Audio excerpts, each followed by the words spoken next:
Habang sinasalanta ng bagyo ang Luzon, may naghahanap ba kay Mr. Little President at Speaker of the House na si Martin Romualdez, ni isang mambabatas kongresista man o senador ay wala di ba?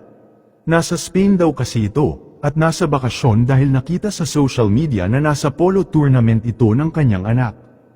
Pero kung matatandaan, si Vice President Sara Duterte ang umalis ng bansa para sa pagpapagamot ng kanyang ina sa Germany ay isinapubliko pa ang CCTV footage nito, kasama ang kanyang mga menor de edad na anak.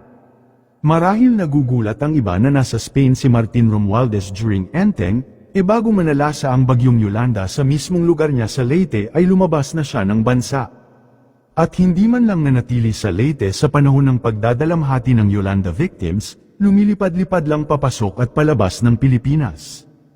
So, what's surprising para sa ginagawang ito ni Mr. Speaker? Ang isyu nga na ito ay binigyan ng komento ng ilang personalidad sa social media. Ayon nga kay Pebbles Talaquera ay, nagtatrabaho pa ba si Martin Romualdez?